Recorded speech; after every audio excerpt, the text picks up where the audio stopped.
عاجل. لقجع يقع في موقف صعب، والمغرب تبدي رغبتها في الانسحاب من تنظيم كأس إفريقيا، والكاف تتجه إلى تأجيلها إلى 2026.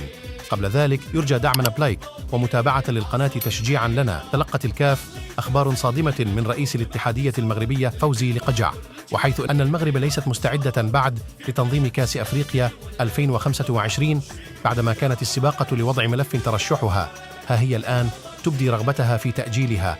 وكذبت الكاف خبر تأجيل كأس أفريقيا بالمغرب عبر منشور على صفحاتها، إلا أن في كواليس شيء آخر، حيث أن كل المعطيات تاكد تأجيلها، مما يضع الكاف في موقف صعب أمام هيئة الفيفا.